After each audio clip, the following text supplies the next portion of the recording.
c'est quelque chose qu'on fait volontiers, hein, présenter notre formation, présenter les métiers. C'est d'autant plus important que ce sont des métiers qui sont extrêmement méconnus. Notre formation est aussi très méconnue. Et pourtant, derrière, on a de l'emploi dans de vastes domaines comme nous allons le voir. Alors, je vais vous présenter dans un premier temps le bac pro PCE-PC, hein, très rapidement, avec les différents, on va dire, domaines d'activité. Et puis après, on parlera vraiment du cœur de métier. Vous pouvez passer à la diapositive suivante. Alors, le PCE-PC, procédé de la chimie, de l'eau et des papiers cartons. C'est une formation en fait qui regroupe énormément de champs professionnels. Des champs professionnels liés à tout ce qui est fabrication, tout ce qui est traitement. Donc, qu'est-ce qu'on entend par ces champs d'application, ces champs professionnels? Ça fait partie de la chimie, ça fait partie aussi de l'agroalimentaire, de la pharmaceutique, de l'industrie des papiers cartons et de l'industrie du traitement des eaux. Donc, ce sont des domaines qui sont liés parce que ces différents domaines ont produit quelque chose ou on traite quelque chose. Je prends par exemple la chimie. Dans la chimie, vous pouvez fabriquer des principes qui vont vous servir pour, après, fabriquer des plastiques, fabriquer des éléments qui vont ensuite intervenir dans la production d'autres matériaux. Papier carton, c'est pareil, c'est de la production. Hein. Vous prenez du papier recyclé, du bois, et vous allez produire des cartons, des papiers. Pour l'eau, c'est exactement pareil. Vous conduisez des machines, vous conduisez des pilotes qui vont traiter l'eau, dépolluer cette eau, mais aussi, pourquoi pas, produire de l'eau potable. Dans tous les cas de figure, on va conduire des installations qui vont nous permettre de produire ou traiter différents éléments. Ce que vous voyez sur la gauche, la petite photo, ce sont nos élèves de la classe de terminale Bac Pro PCE-PC qui sont en atelier. Vous pouvez passer à la diapositive suivante. Alors, dans notre Bac Pro PCE-PC, à Aubernais, principalement, on a une petite particularité. Nous avons ce qu'on s'appelle une dominante, c'est-à-dire que notre activité principale est liée surtout au traitement des eaux. Ça ne veut pas dire que lors de la formation, on ne va pas parler de la chimie, pas parler de la matière, mais principalement, on va se concentrer sur tous les métiers liés au traitement des eaux. Quels sont les métiers liés au traitement des eaux? La production, le traitement, la distribution des eaux destinées à la consommation humaine, c'est-à-dire fabriquer l'eau potable. Ça peut être tout ce qui est collecte et dépollution des eaux usées, c'est-à-dire travailler dans des stations d'épuration, sur les réseaux d'assainissement, ce genre de choses. Ou la collecte et le traitement et le devenir des sous-produits, par exemple traiter les boues qui sont issus des stations d'épuration, l'assainissement non collectif et la production d'eau technologique. Dans quel cœur de métier nos élèves vont se retrouver? Quelles entreprises? Beaucoup d'élèves poursuivent leurs études, notamment en BTS, mais si je regarde les stages qui sont effectués par nos jeunes, on les retrouve au SDEA, on les retrouve chez Suez, on les retrouve chez Veolia, qui sont des entreprises liées au domaine du traitement des eaux, à la fois dans le domaine de la potabilisation et à la fois dans le domaine de l'assainissement. On pense à elles parce que ce sont de grosses entreprises, mais on va aussi les retrouver dans des collectivités. Par exemple, des services d'assainissement d'Aquus, dans des piscines. Parce qu'il faut savoir que lorsque vous allez à la piscine, vous avez une personne qui est quasiment là en permanence pour traiter cette eau. On les retrouve aussi dans des entreprises d'installation, par exemple d'adoucisseurs, ce genre d'éléments. Donc ça, c'est pour lier tout ce qui est domaine du traitement des eaux. Mais ce ne sont pas finalement les seuls domaines dans lesquels le Pro PCE-PC permet de déboucher. Donc on les retrouve aussi dans des industries chimiques ou dans des industries agroalimentaires. Je pense par exemple à des élèves qu'on va envoyer dans des fabriques de savon, de cosmétiques, ou alors des entreprises agroalimentaires, Stoeffler, Cronenbourg. Donc on a vraiment un panel de métiers très différents et aussi des champs d'activité, des domaines professionnels extrêmement variés. Sachant que finalement, les savoirs et les compétences qu'on va donner à ces élèves en bac pro PCE-PC, ils sont transversales, on va pouvoir les appliquer dans toutes les industries que je viens de citer.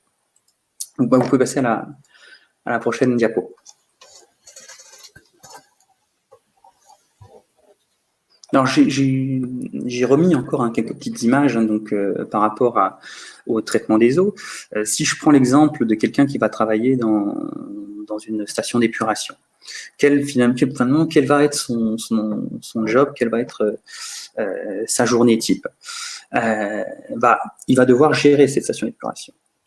Donc, il va devoir conduire ces stations d'épuration, vérifier finalement qu'elles fonctionnent bien, qu'il va avoir très peu de rejets polluants. Il va devoir gérer la fabrication, enfin la production de boue. Il va devoir gérer finalement les analyses liées à cette eau. Donc, il va à la fois conduire l'installation et puis gérer une petite partie, on va dire, analyse.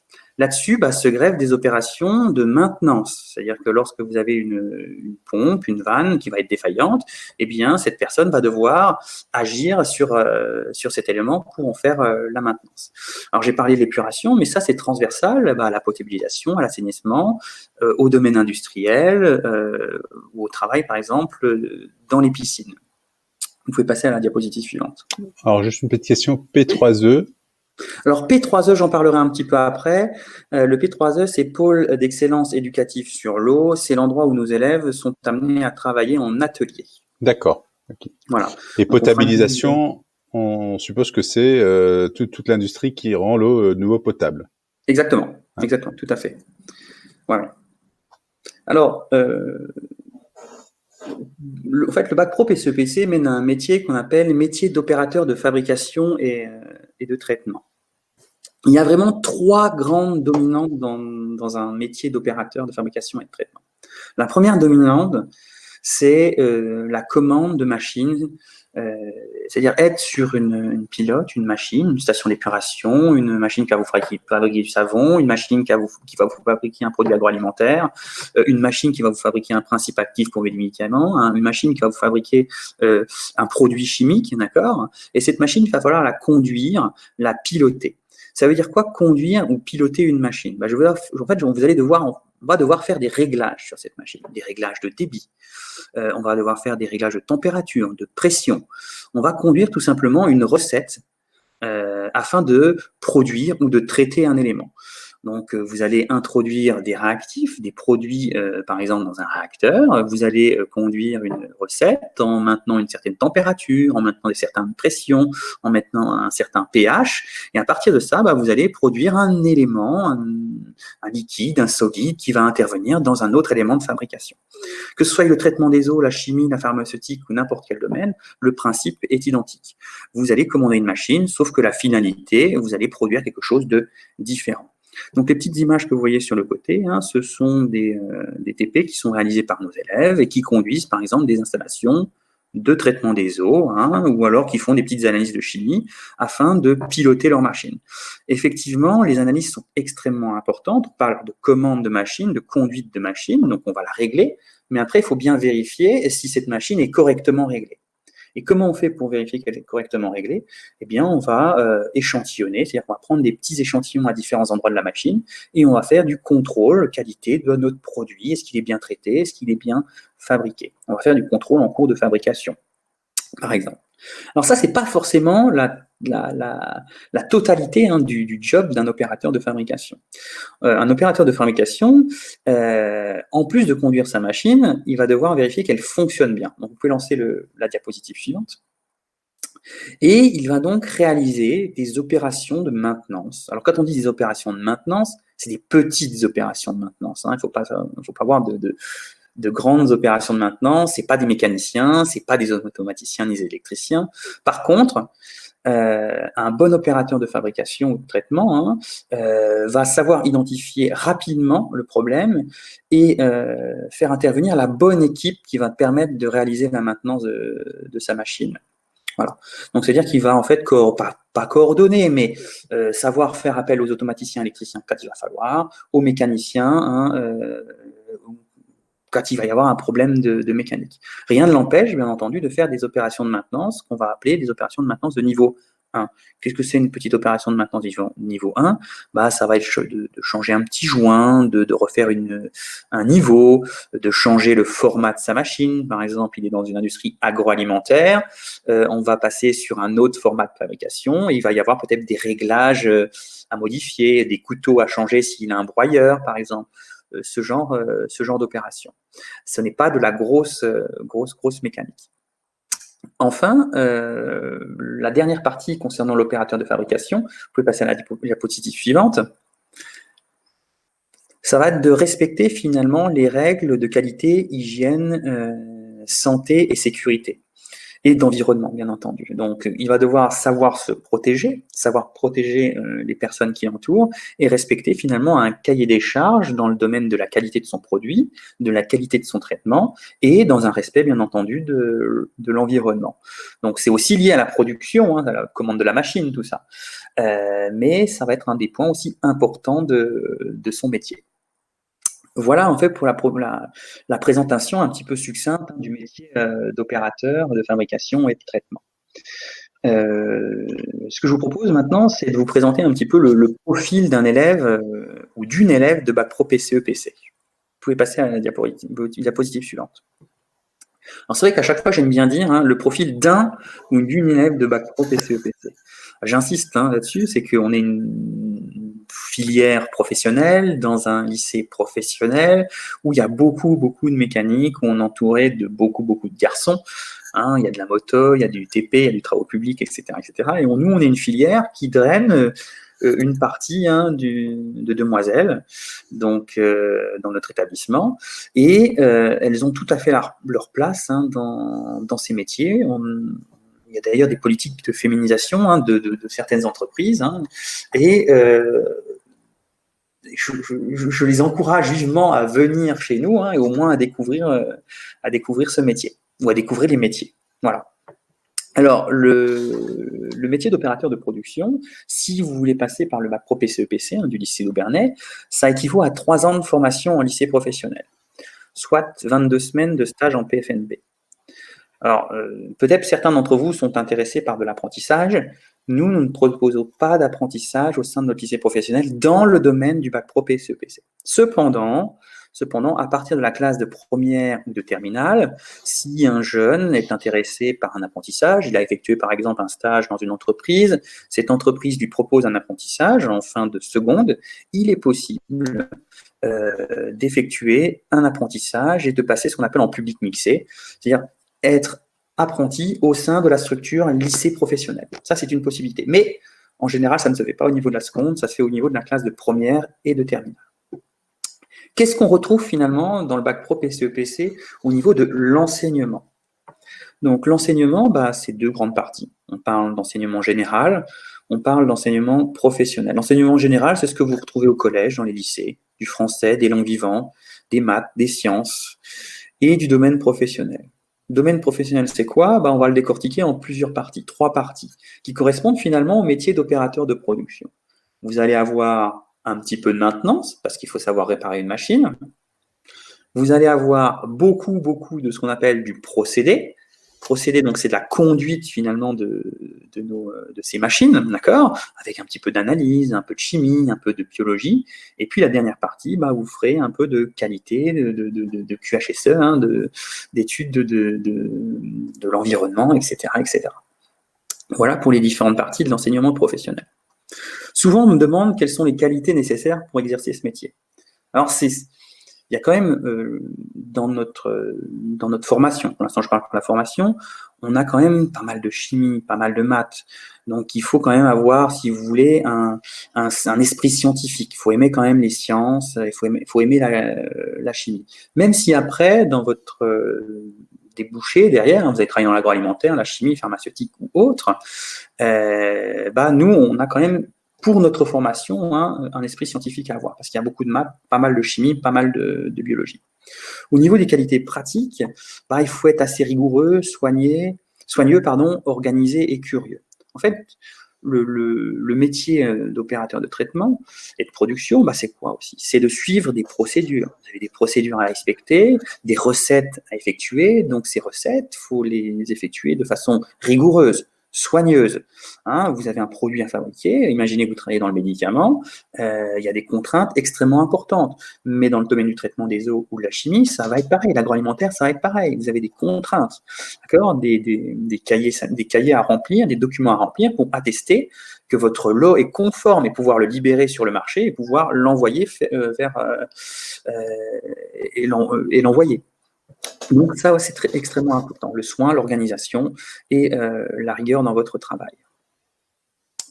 Je vais vous présenter maintenant un petit peu les ateliers dans lesquels nos élèves évoluent. Donc, je vais reprendre juste la main et vous faire une petite visite 360 des différentes machines qui sont utilisées par nos élèves.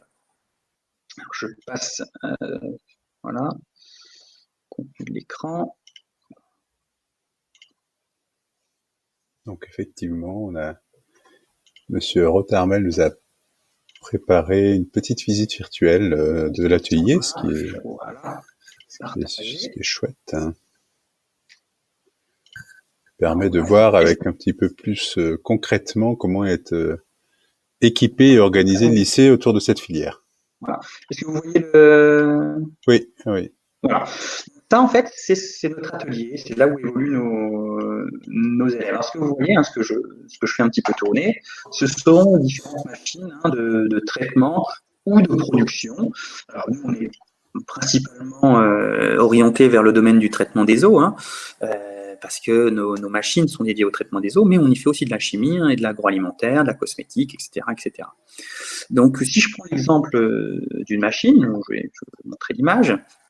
Voilà, donc on a un réacteur chimique et lorsqu'on est devant, je donne une recette à effectuer, hein, d'une fabrication de savon, d'un produit chimique, et donc pendant 4 heures, jusqu'à même des fois 8 heures, ils vont produire ce qui est demandé, ils vont conduire cette recette. Et une fois qu'ils vont conduire cette recette, ils vont prendre des échantillons sur cette machine, ils vont réaliser donc des analyses, un petit labo qui est juste des machines, et pendant que la machine tourne, ils vont échantillonner et vérifier qu'au cours de leur fabrication, ils vont respecter correctement la procédure et donc vérifier certains paramètres du produit en cours de fabrication. La particularité de notre atelier, c'est qu'il est situé sur le lycée agricole d'Aubernais. Donc, nous, on est bien lycée professionnel d'Aubernais, hein, près de la gare d'Aubernais, mais notre atelier est en commun avec les BTS Gémeaux du lycée agricole d'Aubernais. Alors, pourquoi il y a un atelier commun? C'est parce que si vous rentrez en bac pro PCEPC, l'objectif du bac pro PCEPC, donc c'est vous former en tant qu'opérateur de production et ou de traitement dans différents domaines, mais vous avez aussi les possibilités derrière de poursuite d'études, notamment un BTS.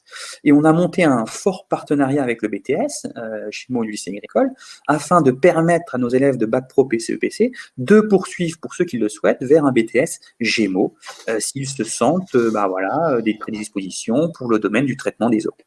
Donc, ça veut dire que nos élèves vont partager les locaux avec les BTS Gémeaux, mais aussi faire des activités de travaux pratiques avec des élèves de BTS Gémeaux. Donc, ils vont être, par exemple, encadrés par des élèves de BTS, ce qui permet en fait d'avoir les deux niveaux, l'opérateur, le bac pro, et puis le BTS qui va encadrer plusieurs équipes de bac pro. Voilà pour un petit peu les locaux dans lesquels évoluent nos jeunes. Alors, ce n'est pas les seuls locaux dans lesquels ils évoluent. Hein. Ils évoluent aussi au sein du lycée professionnel Paul-Victor à Aubernais. Hein. Mais cette fois-ci, ça sera pour la partie maintenance, où là, on aura des ateliers dédiés à la maintenance, dédiés à apprendre un petit peu ce que c'est que l'électricité, apprendre à démonter une pompe, apprendre à démonter une vanne. Je vais vous laisser reprendre la main. Voilà. Arrêter le partage. Okay.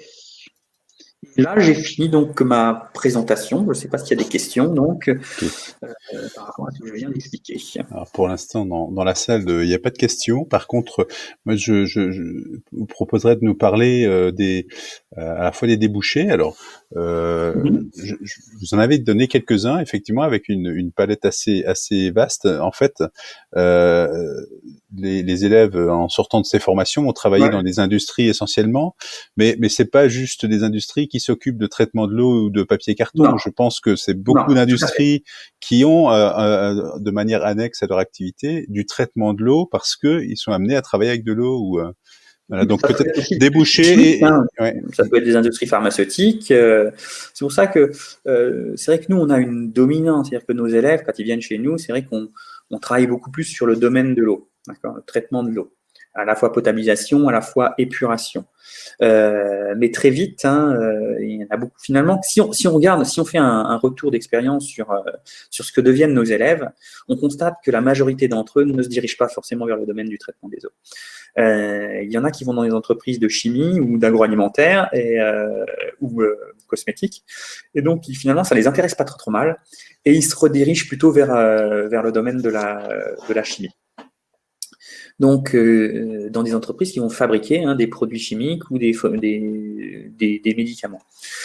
Autrement, on a quand même des élèves qui terminent dans le domaine du traitement des eaux, donc dans la partie assainissement, épuration, S2A, ou chez Suez ou Veolia, par exemple. Mais la majorité, quand même, de nos élèves qui sortent de Bac Pro poursuivent leurs études quand même par un BTS. On va dire. Ceux qui sortent directement de Bac Pro, on en a qui sont allés dans les piscines, on en a qui sont allés dans des industries agroalimentaires, principalement.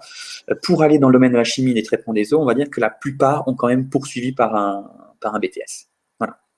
D'accord. Et du coup, en termes de besoins on va dire, du marché du travail, est-ce que les débouchés sont nombreux? Est-ce que les jeunes trouvent, alors en sortant Bac Pro ou de BTS, est-ce que Alors, au niveau du Bac Pro, nous, on a un faible recul, puisque ça fait que 3 ans qu'on a notre forme. Enfin, ça fait un peu plus de 3 ans, mais on a sorti que 3 promos. Et comme je vous disais, la majeure partie de nos élèves sont partis en BTS. Voilà. Donc, ça veut dire que cette année, les premiers sortants de Bac Pro ont terminé leur BTS. Et les premiers sortants de Bac Pro qui ont terminé leur BTS, eh bien, pour donner des exemples, il y en a qui sont partis, qui travaillent chez DSM, près de Mulhouse. Il y en a deux qui travaillent chez Blue Paper. On en a un autre qui travaille dans une société. Alors il a un peu changé de voie de froid et du conditionnement de l'air, mais bon, il y est rentré par le biais de la piscine, puisque en fait la piscine, c'était un sous-traitant de la piscine qui faisait du traitement de l'eau, donc il s'est redirigé vers là. Donc ce sont des élèves là qui, après leur BTS, finalement, ont trouvé des emplois. Tout à fait, ouais. Peut-être que vous l'avez dit, mais le BTS, il se passe où? Alors, j'ai pas donné le lieu, Ouais. parce qu'en fait, il y a plein de BTS derrière le Bac Pro PCEPC. Mais nous, on a un partenariat principal avec le lycée agricole, avec le BTS GEMO, gestion et maîtrise des eaux. Parce que nous, notre dominante, c'est le domaine du traitement des eaux. Et l'objectif de ce P3E, le pôle d'excellence éducative sur l'eau, qui est basé au lycée agricole Aubernais, c'était de proposer à des jeunes sortant de collège une possibilité d'aller de la classe de seconde à la classe de BTS, avoir une filière continue, voire plus, puisque derrière le BTS, il y a encore des autres formations. Alors, voilà, c'est à la marge, ça concerne que quelques élèves de Bac Pro par an, voire pas forcément tous les ans, mais on a un élève, par exemple, qui, après le BTS, a même encore poursuivi ses études dans le domaine du traitement des eaux. Mais voilà, l'objectif, c'était vraiment de proposer une formation qui commence du Bac Pro, du second, jusqu'à la poursuite d'études supérieures. Peu importe à quel moment on prenait en fait le train en marche, on pouvait arriver jusqu'à des études supérieures dans ce domaine. D'accord. On n'a pas parlé de la question de la rémunération en sortie, alors en entrée dans le monde du travail. Avec ce type de formation, qu'est-ce qu'on peut espérer comme rémunération moyenne? Ça dépend du type d'entreprise, ça dépend de l'endroit où vous allez, mais globalement, si on regarde les retours, à peu près 1 600 € bruts pour un salaire de débutant. Voilà. Après, là-dessus se greffent, bien entendu, des primes, primes d'intéressement. Après, il faut voir aussi comment vous travaillez, est-ce que c'est des 3-8, toutes ces choses annexes.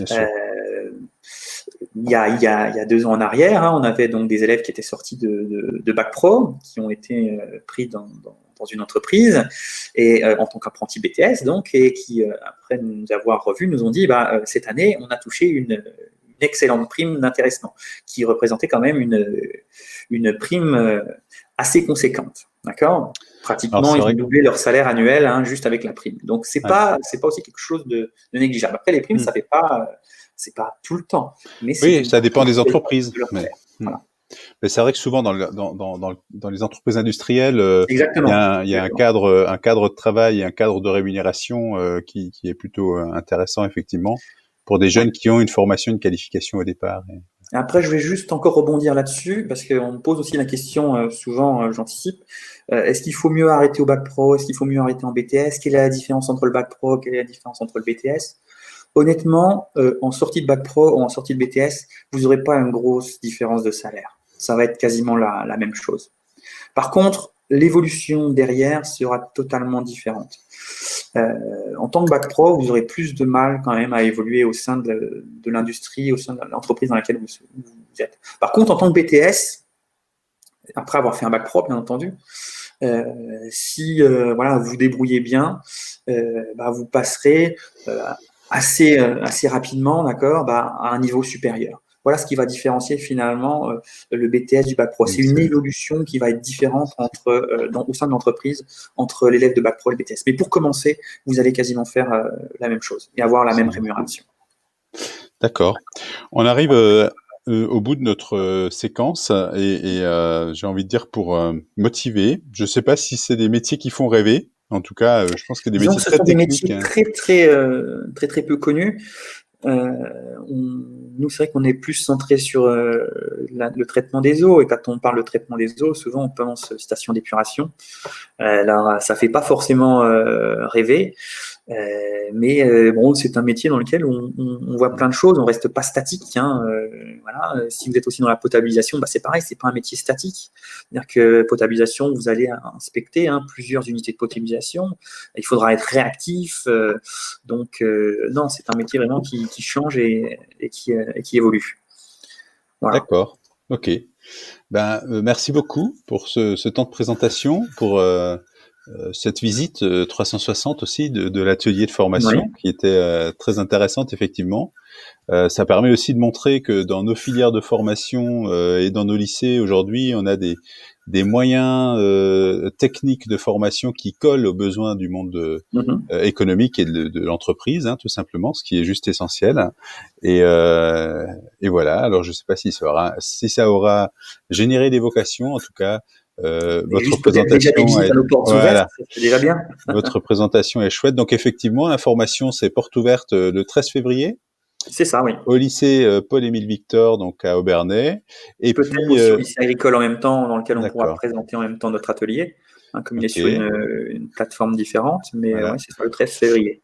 Et également la possibilité de venir voir sur place ou d'aller voir dans les entreprises à travers des stages de troisième et aussi C'est ça, exactement. des périodes de mise en situation professionnelle pour les gens qui sont plus scolarisés, qui aimeraient se réorienter Oui. à la mission locale. Voilà. Donc tout ça, Voilà. c'est possible pour se faire une idée un peu plus précise. Merci beaucoup. Merci pour cette présentation et puis à très bientôt peut-être. En tout cas, on reviendra certainement vers vous l'année prochaine pour le même exercice, peut-être en présentiel, ce qui serait mieux, même si l'expérience n'est pas inintéressante. Non, tout à fait. Merci et bon week-end encore. Merci d'avoir pris ce temps. Au revoir. Au revoir.